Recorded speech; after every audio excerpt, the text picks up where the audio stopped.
if this is working today, right? So it says that it is starting and I'm live. That's fabulous. Hello there out there. Okay, that's good. All right, so if someone out there wants to let me know that you can see and hear me, that would be fabulous. And happy 3 days after Thanksgiving, and we're still just filled with gratitude and full stomachs one way or the other. And so there we go. And I am still just looking to see someone come on and say that they're here. So that's terrific. No rush. Take your time. It's okay, Gary. Okay, Tina. All right. Congratulations, Tina. And thank you for the sweet card. That was so sweet. She sent me a little e-card. So Tina, you have one special spiritual mind treatment. And Robert, you also have one special spiritual mind treatment. So you can email me at my email address for what you would like me to do spiritual work, or you can message me, or you could go via our website or leave a message on our office phone. That's fine. Hello, Margit and Reverend Damaris. Okay, so wow, thank you all for being here. Life is working. I love that. All right, so let's know that it is working with a special spiritual mind treatment. So this word is being spoken for each one.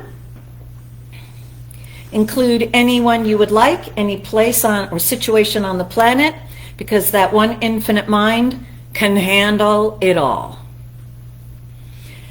I recognize now that there is one mind. It is the mind of God. It is an infinite mind, which means it cannot be limited. It is not only so big. So all human belief of expanding human limitations to apply to the mind of God, it's all dropped, erased, vanished. The mind of God, infinite, all-knowing, is the cause, the creator of all that is, and having created everything, it knows everything instantaneously in its perfect now, perfect there, here, now. It's no here, now, here, nowhere, no here, God. That one loving presence absolutely is recognized right now as being present right where each one is. Infinitude, eternality is present right where each one is. There is nothing missing, nothing lost, nothing lacking. So any and all beliefs in lack, loss, or limitation, however brilliantly concocted by the human race as an opinion, theory, or belief, it's all vanished, erased. It is recognized now there is no existence in this one mind of God, which is right where each one is. It is the mind of God that each one is using. Each one's thoughts is using the mind of God, which is infinite and all-powerful. So all belief in a separated mind, all belief in limited intelligence, all belief in not having access to something that is infinite, eternal, something that exists in the mind of God is all erased, evaporated, and vanished. There is no boundary in the mind of God separating itself or distinguishing itself from another aspect of itself. The divine does not cut itself off from that which it has created. It is extending itself, projecting itself, and its source of that projection is present, just like the stick of the broom is part of the broom thistles at the end. That is the truth of each one. So this infinite mind is right now present, thinking itself right where each one is, and each one's personal thoughts is being thought in this mind of God. And the truth is, and each one knows this truth and has proven this truth to themselves, each one has total freedom of choice as to what to think.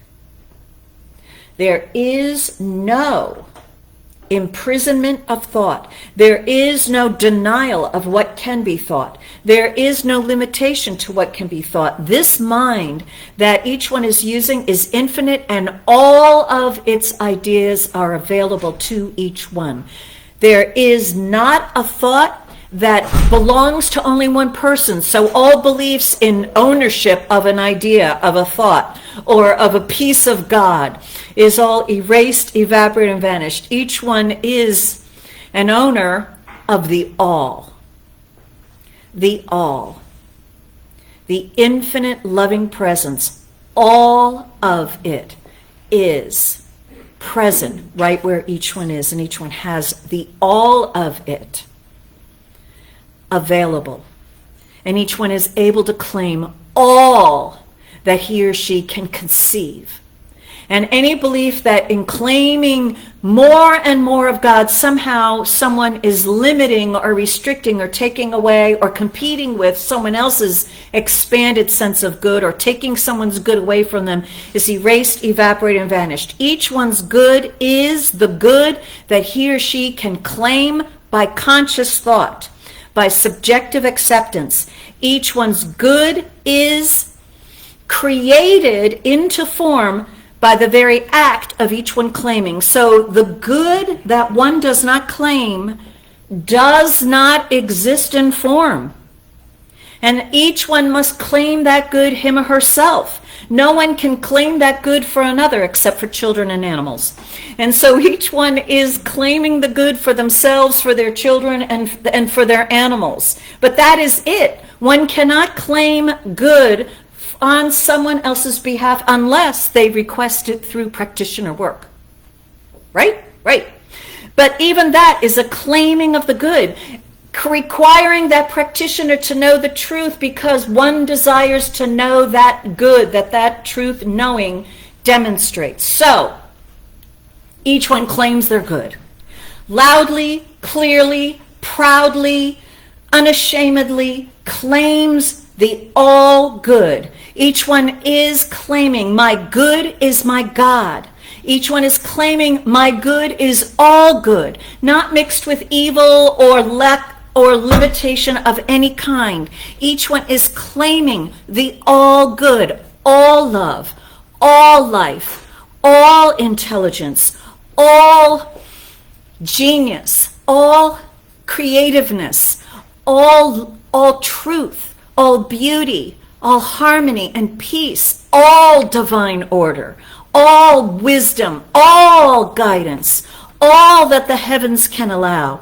And so in this claim, each one is expanded in receiving this good and accepting this good and enjoying this good. Each one's capacity to enjoy the goodness of God, its essence, its eternality and its infinity, its qualities. Each one is expanded in understanding, comprehension, acceptance, and experience of the all good in greater and more marvelous ways. And each one is accepting their complete and total dependency on God as being the source of all good. And independent of all other human thought, each one is claiming more good, more support, more love, more peace, more resources, more financial support, more money, more health, more vitality, more wisdom, more joy, more wonderful opportunities and experiences, more success and perfect right order and divine action, all from that one infinite creative mind. That which each one can conceive, this mind creates. And it is the experience of each one. And so each one is this day expanded in awareness of God as the source, God being all good, the all good that is possible for each one is accepted by each one in a greater way, and so it is a reality in every way, on every level. Each one is healthier, happier, freer, Each one has more energy and vitality, more delight. Each one is wiser. Each one is accepting more love, being more loved. Each one is accepting more support from that divine heavenly presence, more support than ever before, more support in every way, including financially, more support in energy, more support in guidance, more support in preparation, more support in creating opportunities, events, more support in having harmonious, loving relationships with others, more support from that which is the primal support of all. And so as a result, each one is having a wonderful experience of life. Grateful for the expanded awareness, grateful for this gift of life which asks nothing of anyone except to be lived. And so each one is living this life in a greater way than ever before. And because each one is accepting this greater life and is living this greater life, each one is a more positive avenue for good being brought through them into this world. And humanity is blessed because of it. That's the truth. I am grateful that this is the truth. I release this word to that heavenly law, which has already made it so. It's already done. Each one has just simply accepted it. And so it's done, and so it is. And that's the way it is. All right, so let's move on. Hello, Michael. He has come on too. And let's hear from Reverend Rich.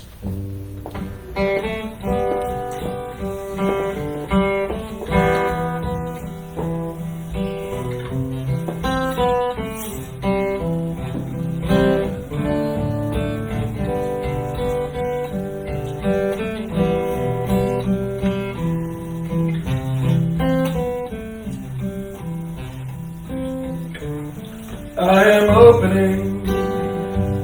am opening, my heart is ready to receive.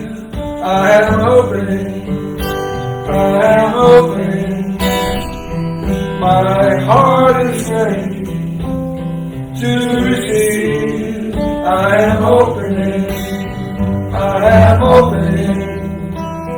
my heart is ready to receive.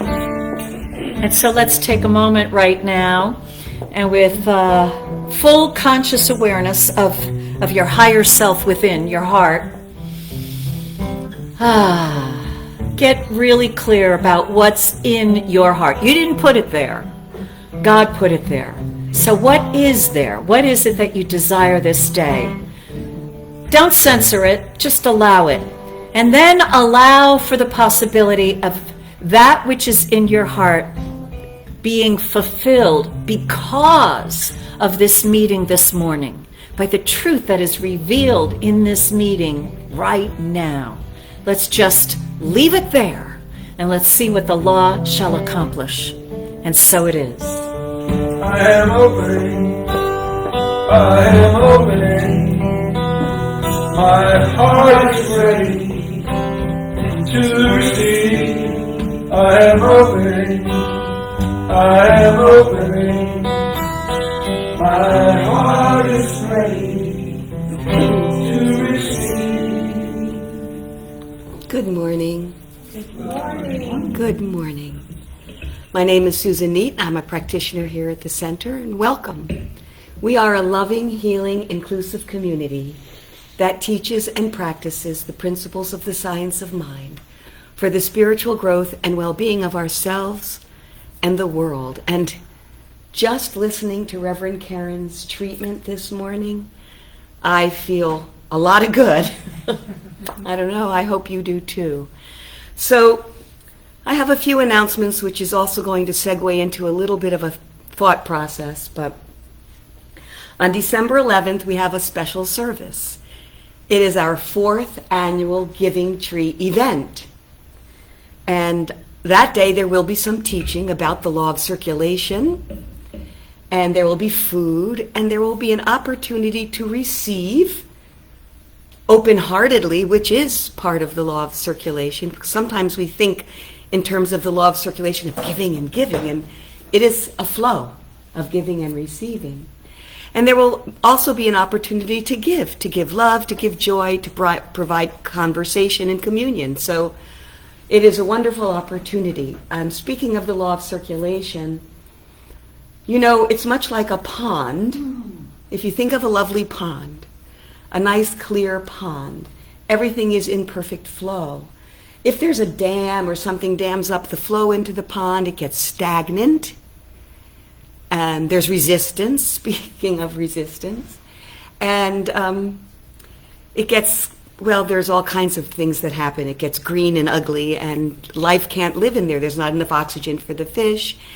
And the same thing happens if it gives too much. If there's excess flow and it dries up, the same thing happens. Life needs movement. And December 11th is a wonderful, wonderful time to really dig deeper into the concept of that law of circulation. I was looking at my trees this morning.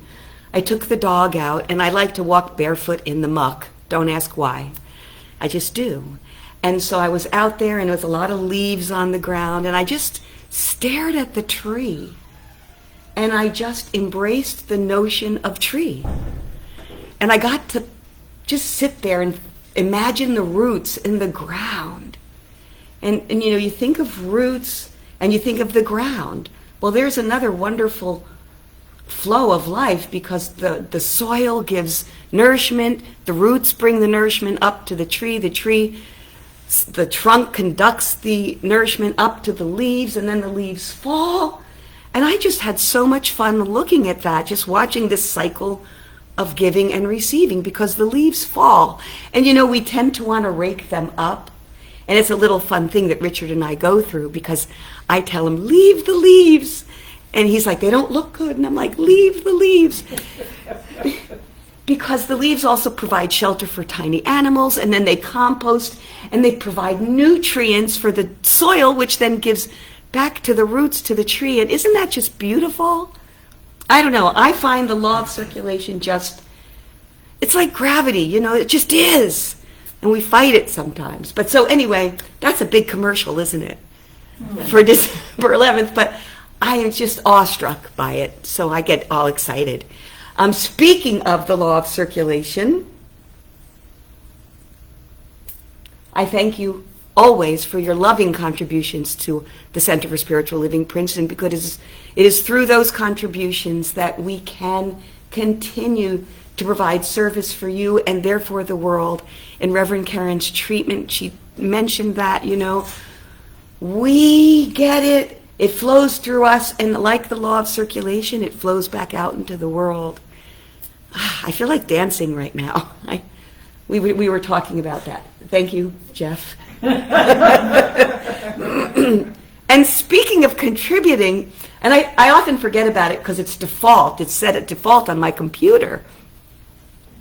But if you're not hooked into smile.amazon.com, and if you happen to use Amazon at all to shop, you can allocate a % of the money to go to the Center for Spiritual Living Princeton. It's wonderful. Smile.amazon.com. And our family shares the account, so I make sure my kids log in to smile.amazon.com. And just in the month of November, without doing anything, I donated $30.31 to the center. Wow. Yay. That's a lot of shopping. Oh, well. There are some things that I do have to get that way, and I also like to shop with local businesses too. But anyway, so that's just another simple way to get into that law of circulation, because what a gift. You get to receive the things. They come easily. You're supporting businesses in some way, because Amazon has all kinds of businesses on their website. And then you're receiving and giving back to the center. I guess I am on it today, aren't I? This law of circulation. It's just what I was thinking about all morning. And also, I have another announcement. We have our wonderful World Healing Meditation that's started by John Randolph Price, with whom our lovely Damaris practitioner has a relationship with. She studied with him and she knows him. And every year on December 31st, thousands of people get together at exactly the same time, 2 or more gathered in its name, and they do this same exact world peace meditation. And we do that here, John, Damaris, and I, on Zoom, and it's lovely. And I invite you to invite others. It's so simple. And the good news is that we begin at 7. Think of the people that are doing it at 2 or 3 in the morning, because everybody does it at the same time. So at 6:40, we open the Zoom doors. At 6:45, we start a treatment and have a guided meditation. And then at 7 o'clock, we go into the World Peace Prayer. So I invite you to join that as well. So thank you all for being here. Enjoy this wonderful day. And Reverend Rich, bring it on.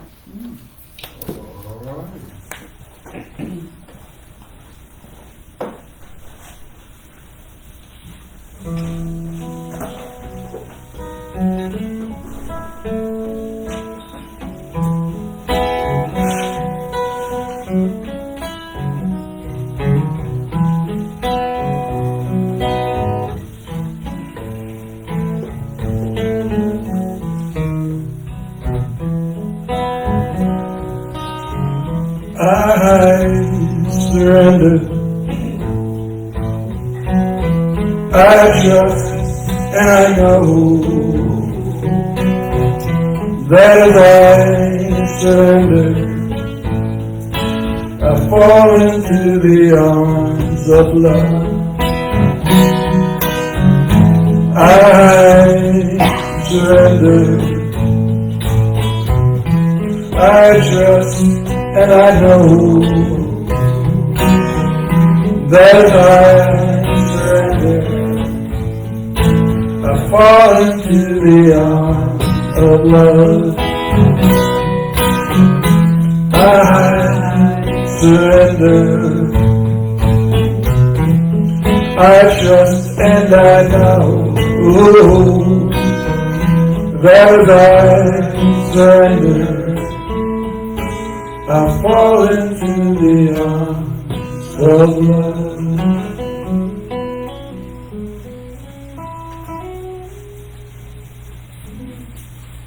Thank you, Reverend Rich. Good morning, spiritual family everywhere. Good morning. Ooh, full house today. I'm working backwards today. I really wanted to present a quote, what I call a golden oldie,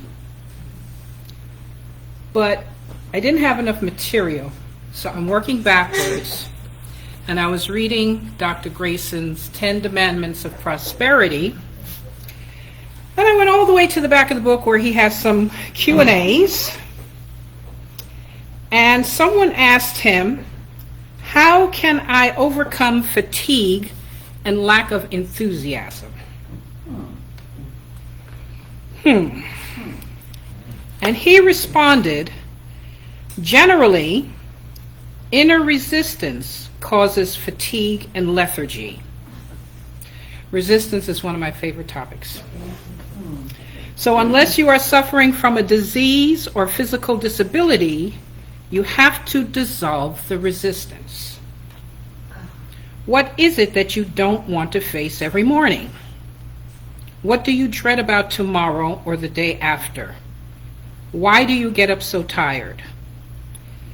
Of course, some people who arise exhausted perpetuate it on themselves, and he talks about people who stay up late watching The Late Show, or get hooked on a mystery novel, or do a long list of chores that just can't wait, or they find some other means of escape from sleep. How could they not get up tired? If you have normal rest at night and still find it difficult to face the new day eagerly, you need to examine yourself to learn, what are you resisting? Perhaps you are afraid of impending experiences in your life. He says insomnia sufferers may fear failure, illness, or death. You must get rid of these resistances that are blocking your interest in life, interest in yourself, interest in the great adventure of being. Non-resistance will enable you to move forward confidently and enthusiastically. You need to enter into life, to embrace life. If you are a contributor, you become filled with eagerness and joy. Work to get an understanding of yourself as a child of the Universal One. You will find that there is so much to do, so much to accomplish. Yes, you can have this wonderful experience. That is the words of Reverend Dr. Stuart Grayson. And so here's my quote, the golden oldie. Do you know what it is that has to do with enthusiasm?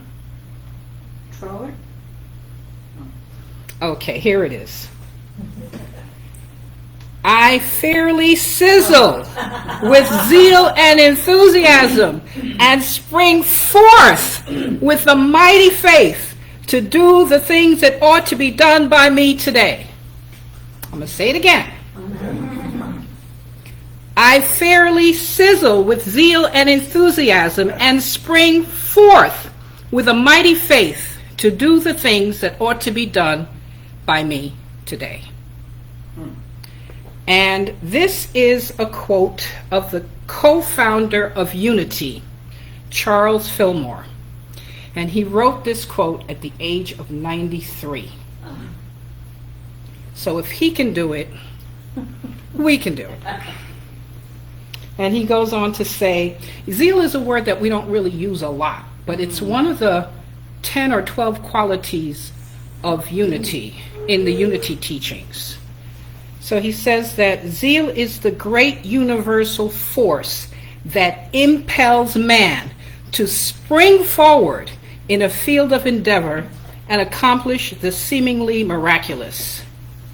It is the inward fire that urges man onward, regardless of the intellectual mind of caution and compensation.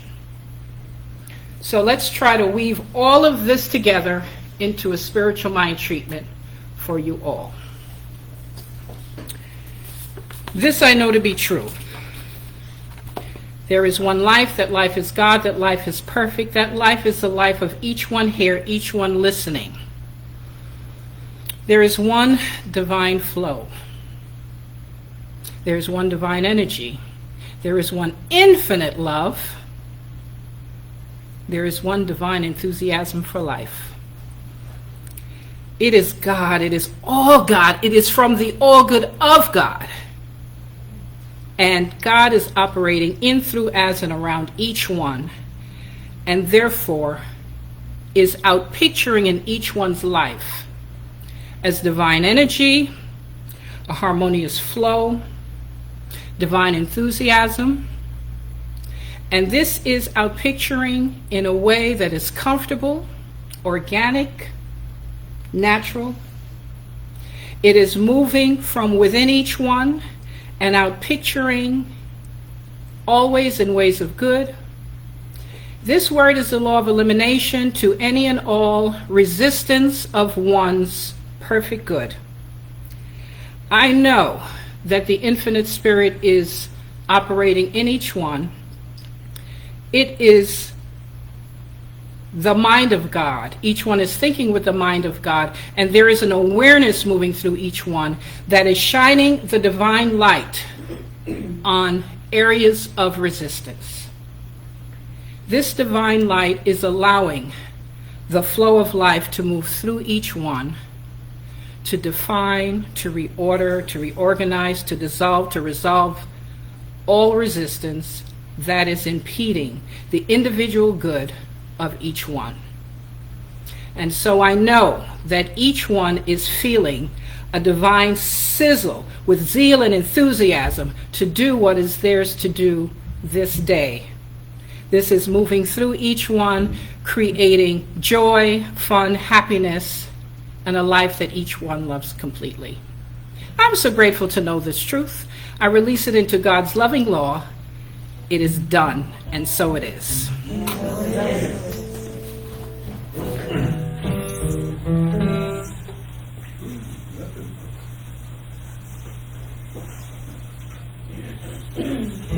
when your capo has a mind of its own.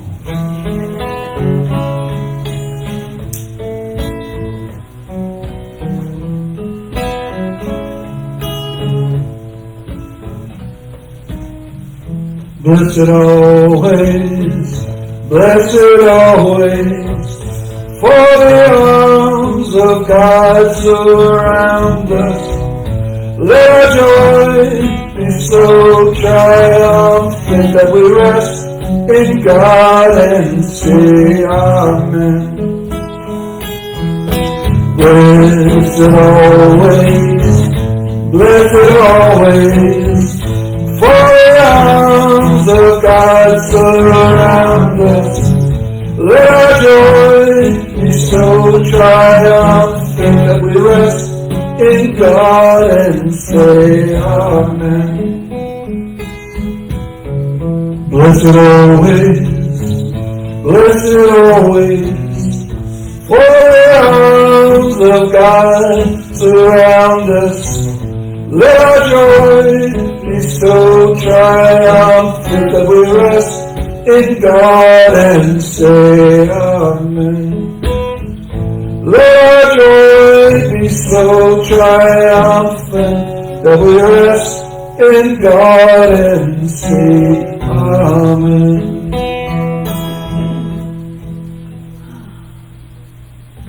Reverend Karen. Okay. Yeah, that would be me. Okay. I know my cue. All right, so zeal. Keep forgetting that word, right? And I keep forgetting that quote.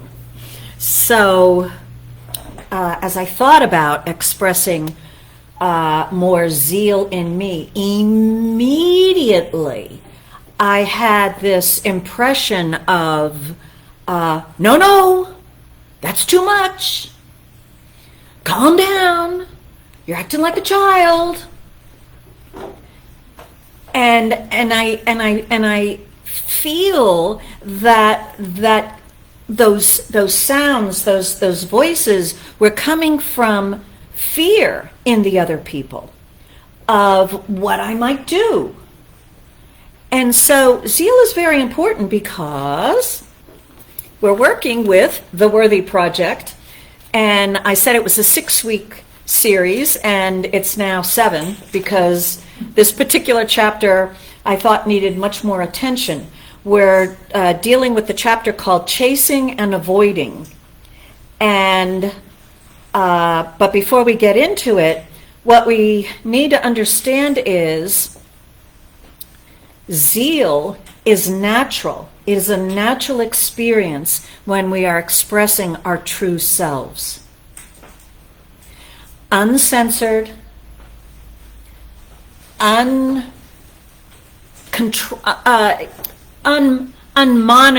unmanipulated by what the world thinks it wants from us. And we know that the world is filled with fear and all sorts of false beliefs. And so when an individual emerges who is keeping true to their self, at first that person scares everybody. Right? They say, sit down, you're rocking the boat. And maybe you are, and maybe you will tip everybody over. But is it a good thing to stay in the boat?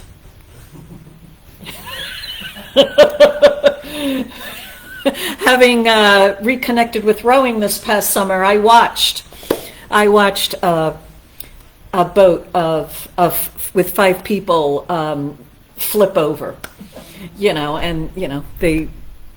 That's what happens when you don't do it right. And so, but they all said that they enjoyed the cool water. What are you going to do? And we learned something. We learned something from that. So your true self is going to upset the boat that your idealized self is concocting.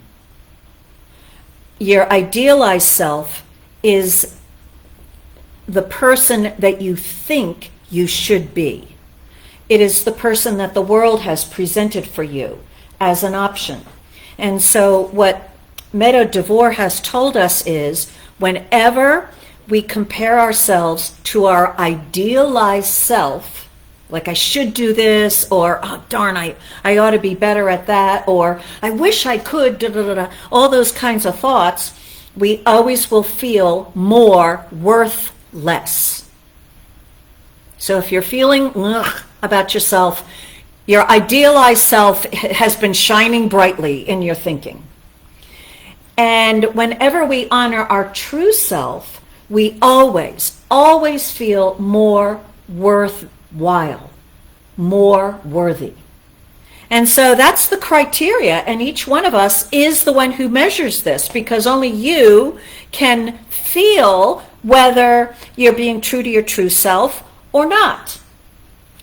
We certainly can't trust anyone else because they all want you to be a way that they want you to be. I mean, God bless you parents, and I'm an aunt, and I know how I want my niece to be. I was very aware of it as soon as she emerged into, before she even showed up. We all wanted a girl. Well, that she's non-binary, so that's the end of that idea. Because she's being true to herself, or their self. They are being true to their self, right? So we have to be the judge. We have to decide whether, and it's our heart that tells us. It's not our head that tells us, it's our heart that tells us, I am being me, and I am enjoying who I am. And we have to discover who that is, because we can't compare who we think we are to what the world is doing, because we're unique, never before seen. So we have to discover who we are. We have to figure it out. We have to try some things. And so I remember as a child in Catholic school with the little uniforms and the little rows, all the little boys here, all the little girls here, and, stop misbehaving, stop talking, stop this, stop that. I know I was specifically told to stop making everybody laugh in class. I was told to stop that behavior.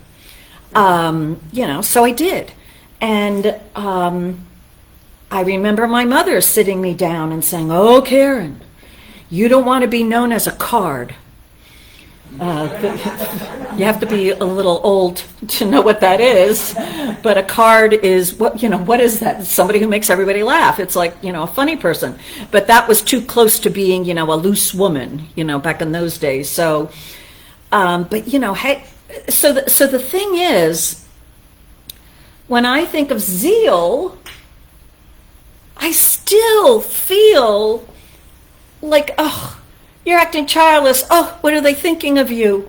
I am so blessed that I asked to audition for the Nutcracker performance at my ballet studio. And it took me years to ask to audition.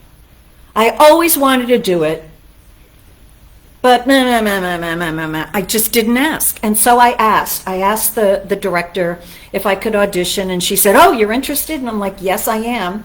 And so I was cast. And she told me, when she cast me, she said, "Karen, I created a role for you." And I did. I just went, "Thank you so much. I'm so excited. I'm going to have so much fun. Oh, thank you so much. It's such an honor." I let all the zeal of me out. And every time I'm in rehearsal, I let it all out.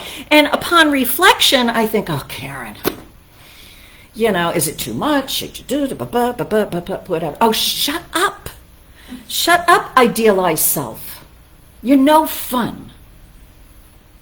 Your idealized self is no fun." There's a thought, right? Brand new thought, genius thought from God. So in this chapter, we're looking at chasing and avoiding. And just as a reminder from 2 weeks ago, chasing is the unconscious attempt to get to a better feeling, while avoiding is the unconscious attempt to get away from a bad feeling. So when we are feeling something that we don't want to feel, and she says there's 4 core emotions that we don't like to feel, we might chase to get to a better feeling, or avoid, distract, right? Play a video game, watch, Netflix, whatever.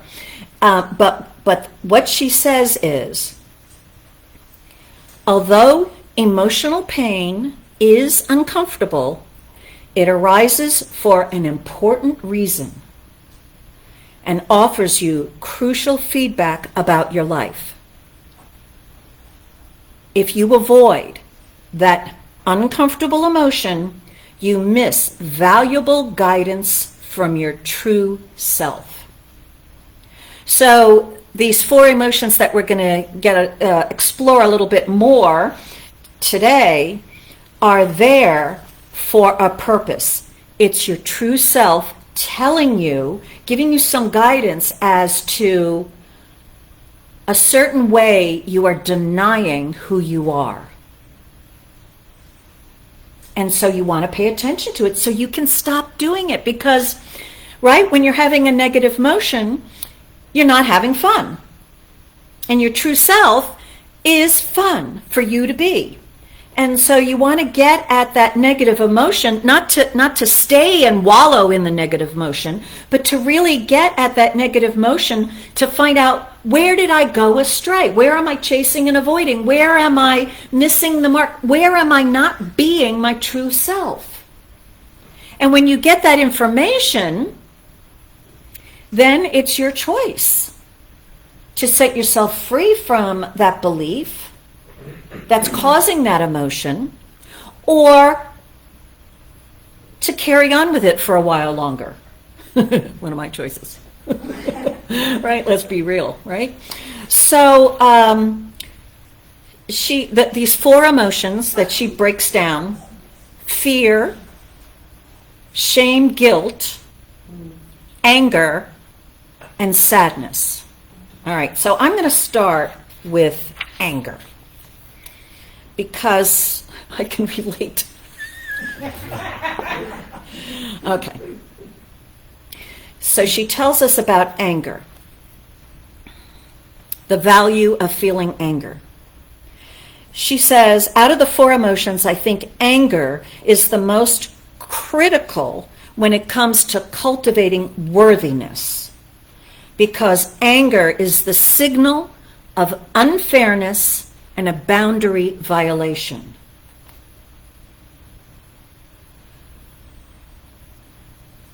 To contain your overgiving and stand up for what you deserve to receive, you'll need to access anger's wisdom.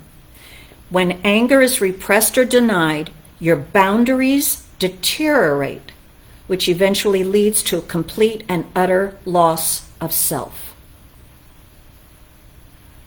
Anger is the appropriate response to not accepting what is yours, what you have a right to. And anger is the response in me, to me, when I'm telling true self, Karen, no, calm down. Anger's there. At my idealized self. And so we want to, I just think this is just such a valuable emotion. Believe me, I hate feeling it, right? I mean, it's like, yuck. She says, in your body, anger feels fast, strong, and hot, like a surge of wanting to fight, protect, and defend.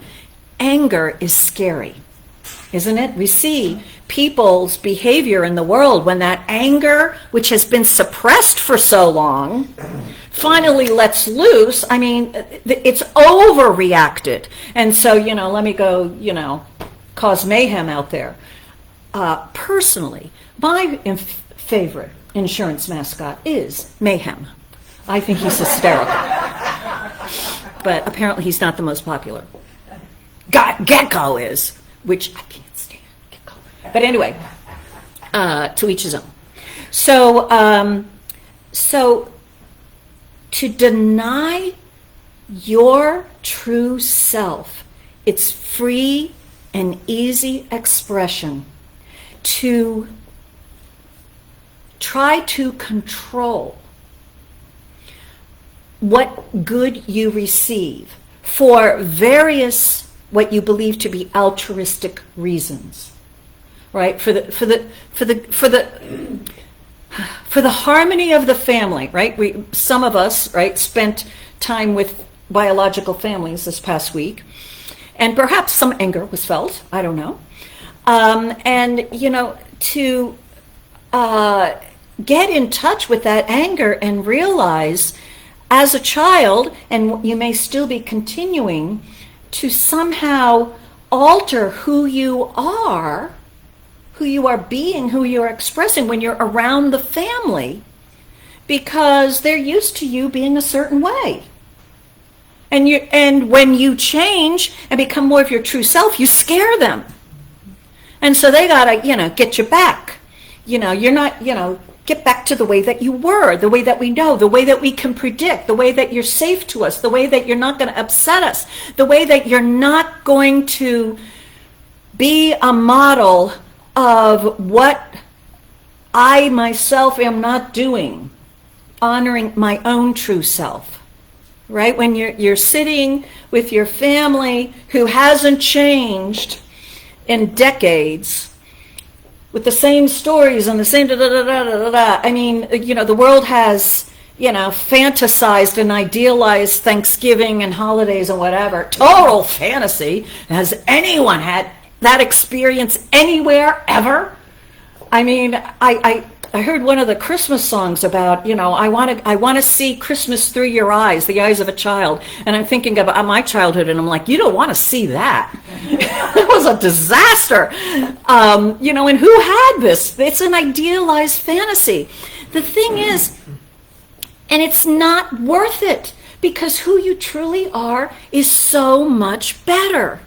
Who you truly are, you're designed to only be happy when you're expressing that. So so you're around the family, and maybe, you shut up for the family's sake, or you don't go there, or you don't express your true self, or you don't update people as to your life choices because you don't want to rock the boat, and you know that you will. And yes, they may go nuts because that's what they do. But what we want to become aware of is the anger we are feeling is a legitimate guidance from our higher self letting us know you're denying yourself in some way. And it may be an appropriate choice in the moment, but you have got to express that true self in some way. And think about your future choices, to arrange your environment. We are not here to adjust to the environment that is around us. We are here to be our true selves and arrange our environment so it is harmonious around us, so that the environment in which we live is one in which our true self can thrive and prosper. We're here to arrange the environment. Do you remember that? Right? One of our declaration of principles, one of those principles are here is we change conditions by the power of our thought. We expect to, but we don't expect the world to go our way. We're expecting ourselves to align with life itself, which is our true self, and then to choose where we have choice in our environment to make things better for ourselves, easier for ourselves. And yes, sometimes it includes, who is allowed to come close and touch your heart, right? Don't cast your pearls before swine. And, being a swine is not a bad thing, but the swine to you are those people who don't recognize, respect, appreciate, value, and enjoy your true self. And so the boundary is for us to set our boundaries. And so with this person, or with family, or with people you work with, people that are around you, you might choose not to express your heart. But it's you, your true self, making that choice. And then you choose to start creating a world, surrounding yourself with people who like you the way you are. All right, enough said about that one, right? Because I could go on and on and on. So, she tells us with all of these emotions, these 4 core emotions, what we need to do, and I spoke about this 2 weeks ago, is we need to become aware of the emotion that we are feeling. Allow yourself to feel it, but you're not gonna wallow there. You're not gonna stay stuck there. And feeling that feeling, you want to become, number 2, become conscious of any habits that you use to avoid feeling that, so that you can feel it. And then, number 3, learn to trust your heart for guidance. She tells us in dealing with these emotions, here we go. We got to have 2 things. She says, I like to think of worthiness as 2 things: an open heart and a strong backbone. A strong backbone means that you're ready to take action to protect and care for your true self. And so that's what I think is needed when I'm feeling anger. I need more backbone to protect and care for my true self. I might need to assert myself. I might need to make a request of someone. Please stop saying that. Or I request that you say something nice to me. Whatever. But a strong backbone, she tells us, helps you set boundaries in the world, but also to yourself, to that idealized self, right? And encourages you to ask for what you deserve, and keeps you from overgiving and chasing and avoiding, overextending, doing too much. And then the open heart offers you the flexibility to experience a full range of emotion, providing you crucial real-time feedback from your true self. So to have that open heart when you know you're going to find something uncomfortable feeling in there, to have that open heart and allow yourself to feel it anyway. Chasing and avoiding, right, helps us not feel it. So years ago, as I was going through a particular phase of healing in my relationship with my earthly mother, I would go to her house intending maybe to spend a couple of days there with her. And after an hour, I would, pull out the potato chips and onion dip. And after another hour, I'm like, okay, gotta go. And I would leave. And I'm like, all right. So I know that I can be with my mother for an hour and still be true to myself. But after that, I gotta go. Because I become, something else. So that's, so you learn, right? You learn. And eventually I grew, so I could be with her much longer. All right, so isn't life fun? All right, so we dealt with anger. So now let's deal with fear. She said, for most people, fear is so pervasive that it's almost impossible to think about what life might be like without it. The beige, low-grade stress to the background of your day, it's fear. You might think of it as anxiety or stress, but it's fear. And worry is fear. So what she tells us, the value of paying attention to the fear you might be feeling, is it wants you to pay attention.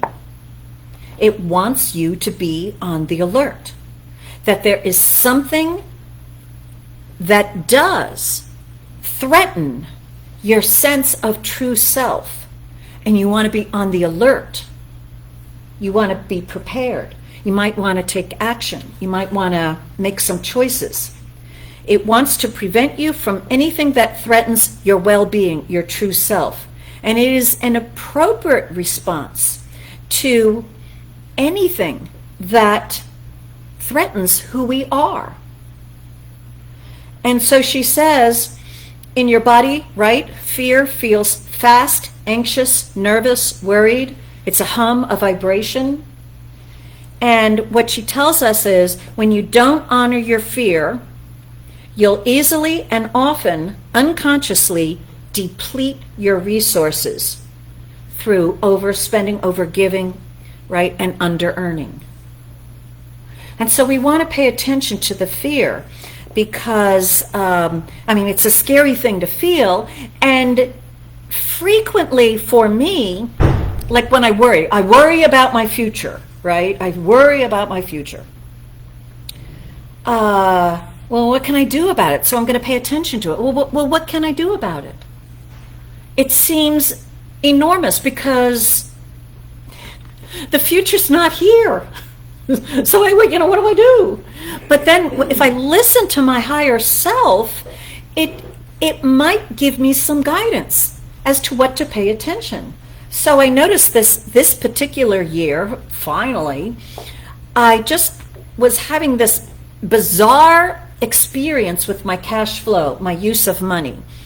Like some months I would have an abundance of money, and then other months I would have no money. I couldn't figure it out, and I finally paid attention to it.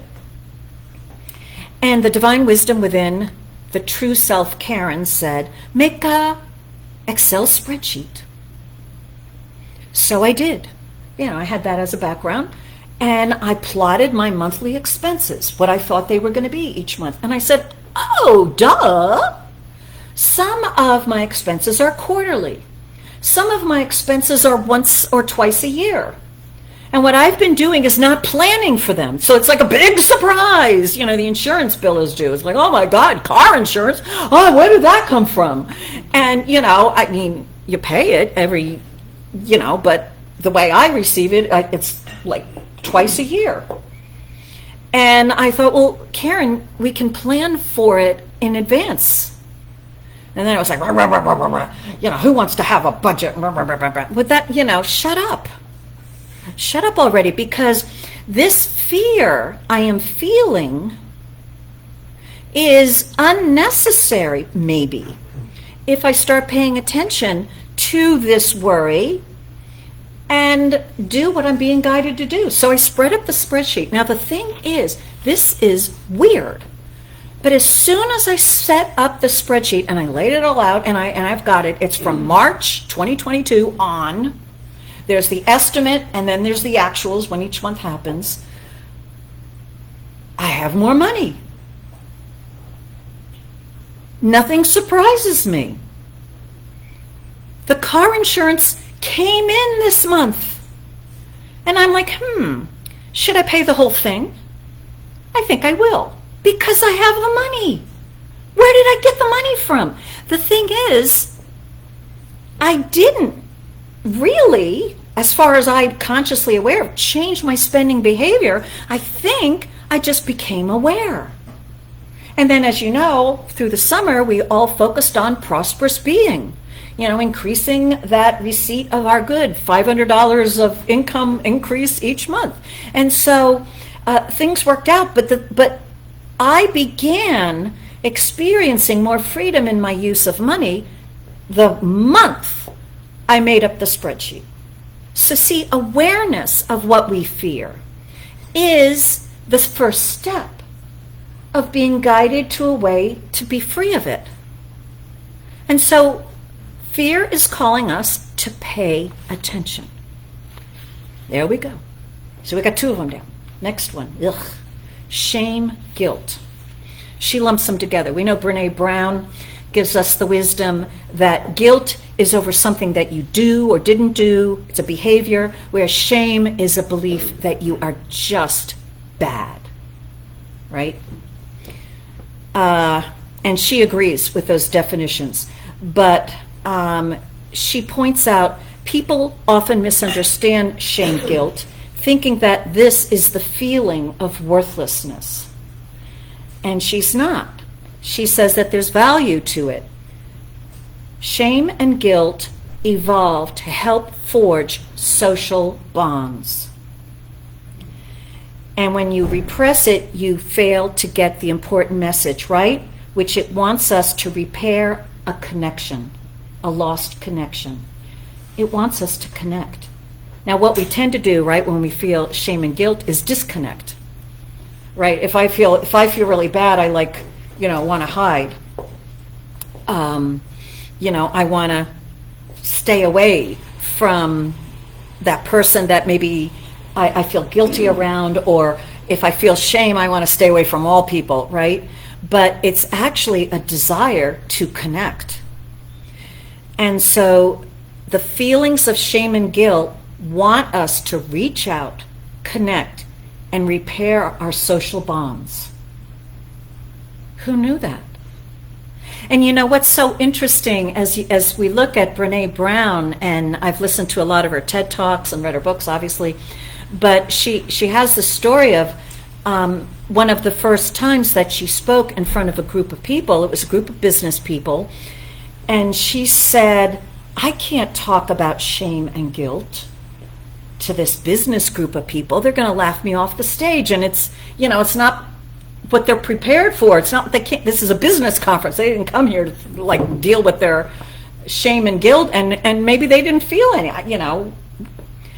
but she looked out at the audience and connected with someone there and did what she had to do, honor her true self. So she spoke about these emotions and got an outstanding response from everyone, because it's a human experience, right? To feel these things. But they're not just to be left there, they're to be done something about. And the thing that I have noticed from Brené Brown's work and the people that she touched is, as she talks about shame and guilt more and more people are talking about it. So in a sense, even me, look at me. I mean, the thing is we're connecting over it. I feel shame, I feel guilt. And it's like, oh, I'm not alone. We're realizing, right, that we're human.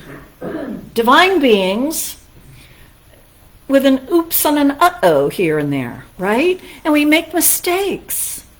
And we do step on each other's toes. And we didn't mean to, but sometimes we do, right? And forgiveness, right, requires being in a two or more. Forgiveness requires connection. But we're humbled and humiliated, vulnerable. And that's the way we feel love. So shame and guilt is a good thing. Who knew? It's normal. But she says when you honor shame and guilt, you take action to repair bonds. You honor your need for connection, and you show respect to your true self. And if you ignore it, it keeps you isolated, lonely, and disconnected. Right? Yeah, I've been there. She says when shame, guilt unconsciously fuels your behavior, you end up doing the exact opposite of what it wants. Rather than connect, you disconnect. And then we come to sadness. Number 4. She says, sadness is the feeling that comes up when you lose something of value. And that it's good to know that you valued it. We need that information. She says the pain of sadness is caused by clinging to something that is already gone. And sadness evolved to help us cope with letting go. Loss is, right, in our psyches, it's designed to be painful, right? But it's an invitation to receive. It wants you to seek comfort, caretaking, and help. It's a natural response to loss. And so when you repress it or deny it, right, you lose this valuable information. And in your body, sadness feels slow and heavy. So when my mom, that I could only spend an hour with at a certain point in my spiritual growth, when she finally did pass on, oh, of course, you know, she waits until I fully love her and can be with her, you know, as much as I can. And, the grief. But being a religious scientist and knowing that divine love is always present, even in the deepest part of my grief, I remember saying, now, there is infinite love around me. And now I open myself up to see the love that is around me and that was always around me, but that I couldn't see because my mother's face was here. What is the love that was behind her face? It was there. And so I just noticed such an outpouring of loving response from friends. I mean, it was so much I couldn't take it in. And yeah, I was sad, I was grieving, all kinds of wacko things happened, right? With all, you know, moving forward and releasing that. And I still don't believe I'm done. Hello. But I became aware of something I could not be aware of with my mom's physical presence in my world. I became aware of her loving presence in my soul. I became aware of her infinite, eternal self. I wasn't aware of that, right, back when I was eating potato chips. I became aware of that being. I became aware of her teenage self, Dee. I forgot that she was called that when she was young by her friends, because I always called her Ma. And I became aware of all the people in my world. The biggest connection I became aware of was an increasing progression of daughters who lost their mothers. There was a period of 2 months after my mom's passing where each week some beloved girlfriend of mine, her mom, passed. So once a week, it was a different daughter losing her mom for 2 months. And I was like, what the heck is this, God? But because I was calling on divine love to show me the love I couldn't see because I was so occupied with my mom. And that's the way it's supposed to be. Like right now, right? We've got Reverend Rich here ready to go. He's going, looking at his watch, going, when she could be done already? No watch. No watch. He's so sweet. He's got an inner timer. And, you know, but because he's here, we can really appreciate and value his presence. Because we know some point, you know, we won't be looking in that direction, right? I can look at each one of you, right? And I can really appreciate you're here. And I know that someday or sometime you might not be here. But, right, we can really appreciate the presence of the good that is here. And we know, like, while I'm looking at Gary here, I really can't see Angel. He's blocking her, but she's there. You know, and if he weren't there, I'm like, oh, an angel was there all along. Oh, okay, all right, I see that. So see, sadness lets us know that we value something. And in my journey in feeling my sadness, I've come to really appreciate the presence of someone, something that I love now, here, now, because I know it's not always going to be that way. My dance studio closed. I knew it was going to close. I made the most out of it. Every single lesson, every single opportunity I could be there, every single performance I had, because I knew it wasn't going to be here forever, but I really appreciated it every single moment. I milked it for all it's worth. And now it's gone, and I don't regret. I wish it was here, but I don't regret. Because I got a lot of good, all the good I could get out of it. And what else is there? What else is mine to do that I could, well, be in the Nutcracker. That couldn't happen, well, you know. So the thing is that sadness is a good thing. It lets us know what we value. But eventually, for me, right, it's taught me to value before I lose. My little cat right now, oh my God, I have been appreciating her throughout our whole lockdown like you wouldn't believe. Thanking her every single cuddle session that she is choosing to stay with me. Because I know at some point she's going to be done with me. I'm so grateful that she's here now, right? So these qualities are meant to be felt, not wallowed in, and not to be the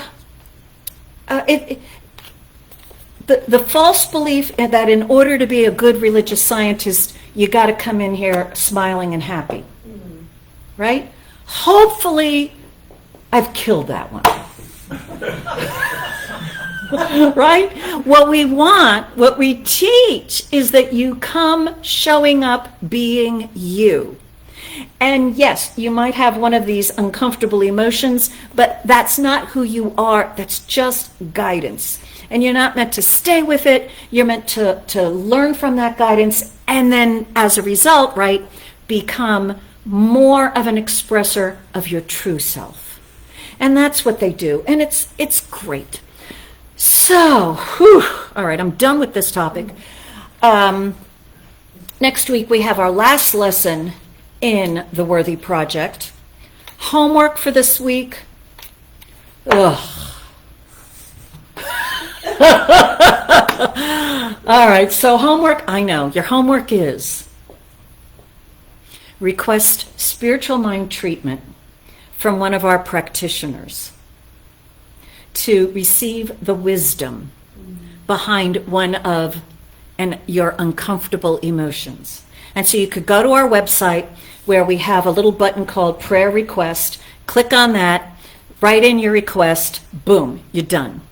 You'll get spiritual work assigned to one of our many practitioners that we all are here in this room. And that's enough, right? I'll do it too. We'll all do it. Okay, so our practitioners will get lots of work.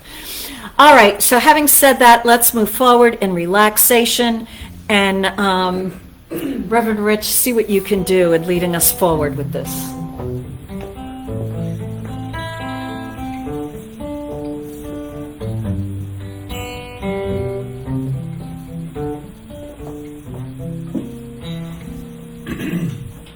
How could anyone tell you look anything less than beautiful? Forgot the capo. How could anyone ever tell you were less than whole?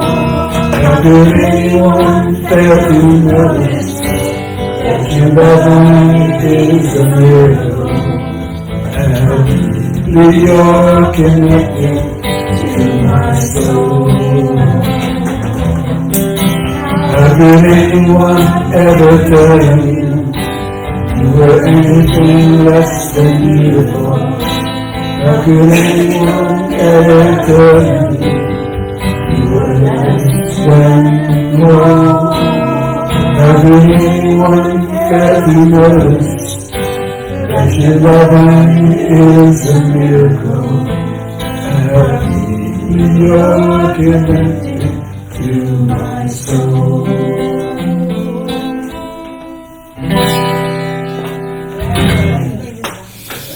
Yeah, That's the song of worthiness, right? Okay, so let me do a spiritual mind treatment. This word is being spoken for each one. That divine one is expressing itself as each one, as a divine self, a unique expression of its divinity, eternality, its infinity, all of its qualities of love, light, life, joy, harmony, peace, beauty.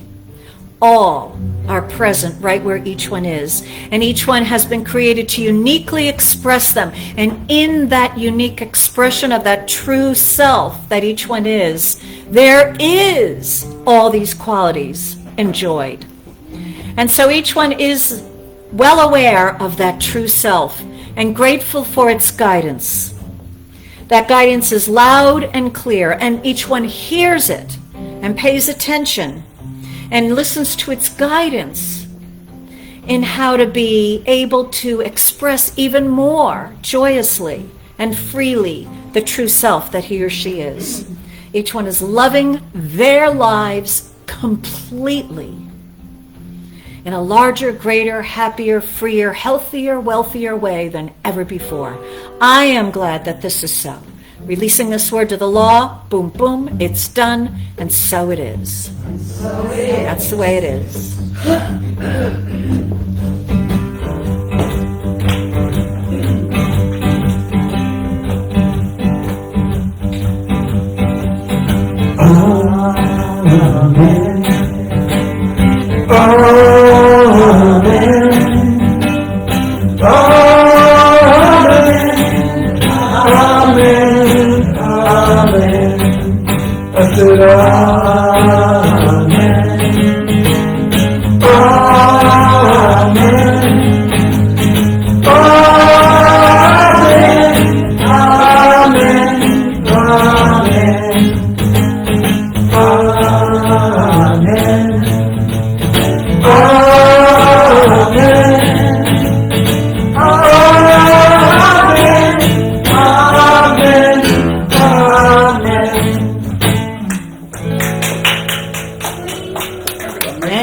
So it is. All right, we're done. So welcome, Michael. And oh, by the way, David says, haha, I keep that quote on my desk and look at it often. Awesome. I fairly sizzle. So good morning, Joe, Stephanie Ann. All right, thank you all for joining, and we are done. See you next week. Bye-bye.